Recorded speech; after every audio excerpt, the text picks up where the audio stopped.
Hi everyone, welcome to In Vegas TV. Subscribe to this channel for more videos. Thank you so much for joining us on the Daily Social Distancing Show. How are you? I'm very well, thank you. No, very well.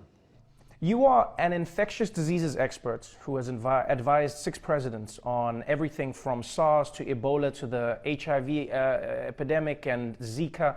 What makes coronavirus so different? Well, it's different because, when people used to ask me over the years, what is it that I most worry about with regard to emerging infectious diseases, is a respiratory-borne illness that easily spreads from person to person, but that has a high degree of morbidity and mortality. And unfortunately, that's the worst nightmare you could have, is to have something like that. I mean, there are other diseases. Ebola was frightening, but Ebola gets transmitted only when you're in very close contact with a person who is very, very ill. With this disease, in some respects similar to influenza, but in some respects very different, it spreads very easily. You can even spread it when you're not symptomatic. So it's insidious and treacherous in that you could spread it easily. The other part about it that's really so different from anything that we've ever faced before is that if you look at the mortality of seasonal flu, the thing that you and I go through every season, the mortality is about 0.1%. That's a lot. And we get used to that morbidity and mortality. But the mortality of this is about 10 times that. It's at least 1%. So it's a disease that not only is easily spread, but it can be devastating, particularly for a certain subset of the population. Demographically different. The elderly, those with underlying conditions, heart disease, lung disease, diabetes.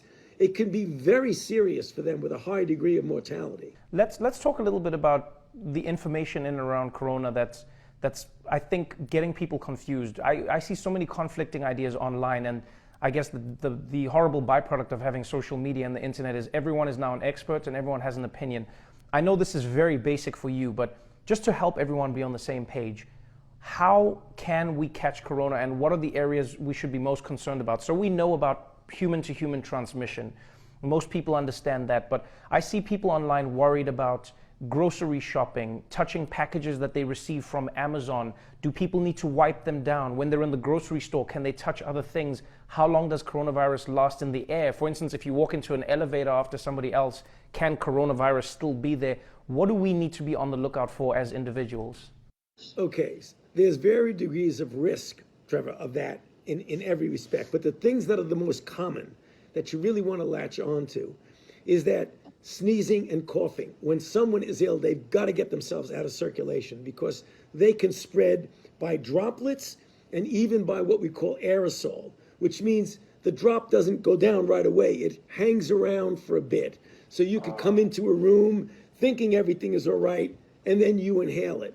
That's likely not the primary way. The primary way is probably droplet. But another way that's very important is handshaking. When people naturally go like that, they cough, and then it's innocent, there's nothing on their hand, they shake your hand or they open a doorknob. And that's the thing, you don't want to be obsessive compulsive about wiping everything down that you go near, but one of the real bad actors is somebody who just opens a door and then 15 minutes later, because we know the virus can live on inanimate hard objects like steel or plastic for at least several hours. So that's the thing you've got to be careful of. That's one of the reasons why, if you really want to be careful, besides the social distancing of 6 feet, don't shake anybody's hands. Just lose that for a while. And wash your hands as often as you can because you may be inadvertently touching something. Now, your other question, Trevor, that's important is that I don't think we need to get completely obsessed about packages that come in because those types of surfaces, the virus might live there for a very short time, but people say, should I get a package from a grocery store that says made in China? I wouldn't worry about that. That's not the issue. It's more the close things, the hand washing. Let's talk a little bit about what you alluded to earlier, the mortality rates of the disease and how people have misconstrued the numbers. We know that people who are older or people who have underlying respiratory infections have a higher chance of dying from the virus. But I think people have started to believe that that means young people are immune and cannot get sick from coronavirus. What are people not understanding from the numbers? Trevor, they're not understanding two things that are important. A, even though you are young, you are not absolutely invulnerable, for sure, because we're seeing cases. Most of them have some underlying disease, but several don't, who are young people, 30s, 40s, who are getting sick, getting into the hospital, requiring intensive care. Still, the overwhelming proportion are the elderly with underlying disease. But every once in a while, you're going to get a young person. So if you think you're completely invulnerable, you're incorrect. Second issue that's important, that even though you may not get seriously ill, you can get infected with relatively few symptoms, either asymptomatic or mild, relatively trivial symptoms. But then you can infect another person who would then infect a vulnerable person who would then die. I mean, it's the typical example. I'm young, I'm healthy, but you go home, you infect grandma, grandpa, and your sick uncle. So you have a responsibility, not only to protect yourself, but you almost have a societal moral responsibility to protect other people.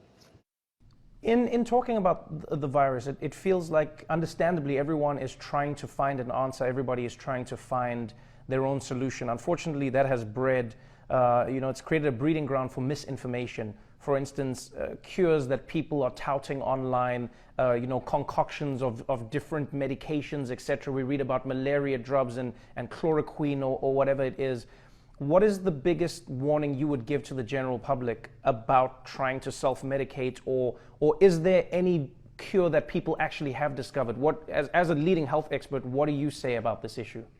So right now, today, as we speak, there is no proven safe and effective direct therapy for coronavirus disease, for sure. There are a number of clinical trials that are trying to, by randomized controlled trials, get a definitive answer as to what works and what does work, not work, what's safe, what's not safe. Superimposed upon that, there are drugs that are already approved for other things, like hydroxychloroquine for malaria and for certain autoimmune diseases, that there have been anecdotal stories. By anecdotal, I mean people kind of think they work, but they haven't really proven they work. That's really gotten out there on the internet. So people are very enthusiastic, since generally these drugs appear to be safe, and they are, but they do have some toxicities. So a lot of people want a drug even though it's not proven, just in case it might help them. You got to be careful about that for a couple of reasons. You don't want to take that drug off the market for the people who really need it, who have the diseases it's used for. And on the other hand, there may be some toxicity. That's the reason why we're pushing to try and get as many good clinical trials as possible to prove if it works. If it does, then get it out there really fast for everybody. Got it. I have 4 questions, because I know we're going to run out of time, but I just want to let you know I have 4 questions that I think are really important. Number 1, we hear about this clock, 15 days, where things will be reassessed, 15 days where people might go back, 15 days, every country, 21 days, there seems to be a clock. My question is, what is that clock supposed to be, and is there a certain amount of time that people can be away from each other where coronavirus goes away? And the follow-up in that same question is, does the clock start if people are not completely quarantined during that period? Yeah, the virus is the clock, Trevor.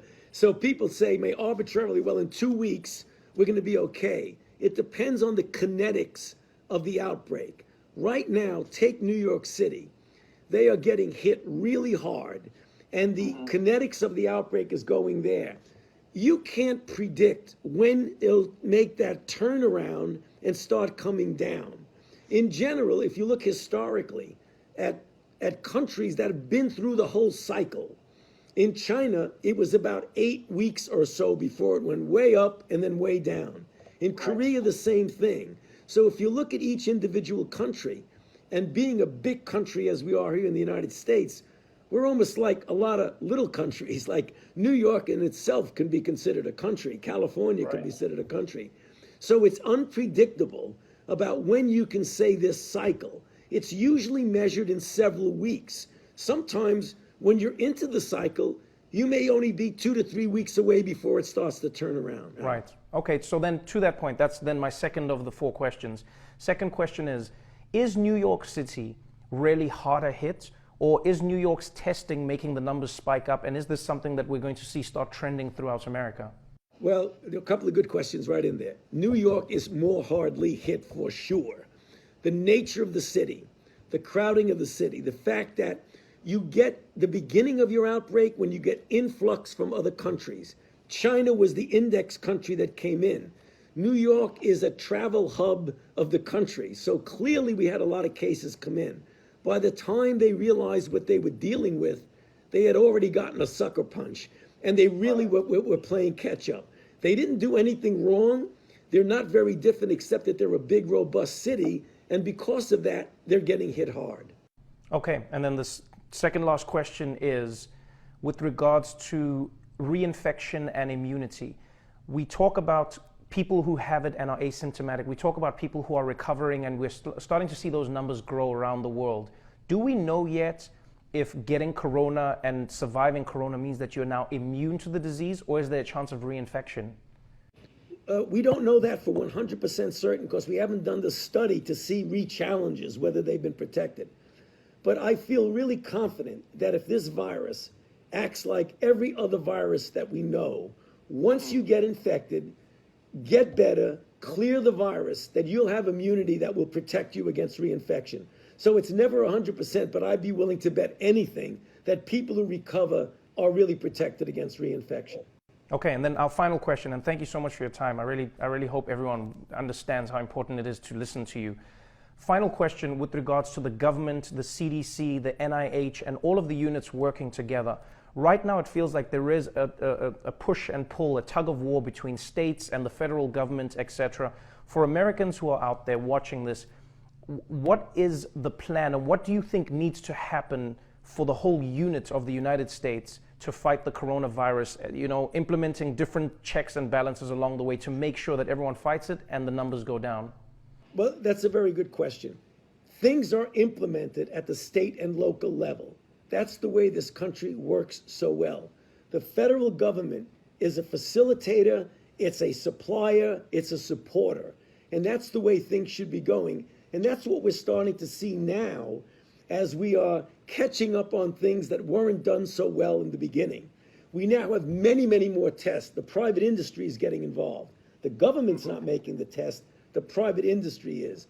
The ventilators that are needed coming out of the stockpile, yet companies are starting to make more. So it really is a marriage between the federal government as the facilitator and supporter of where the real action is at the state and local level.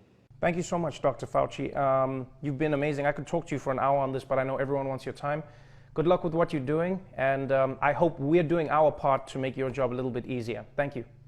You are very much, and I appreciate the opportunity to speak with you. Stay safe and wash your hands because of that fake cough you did. Take care.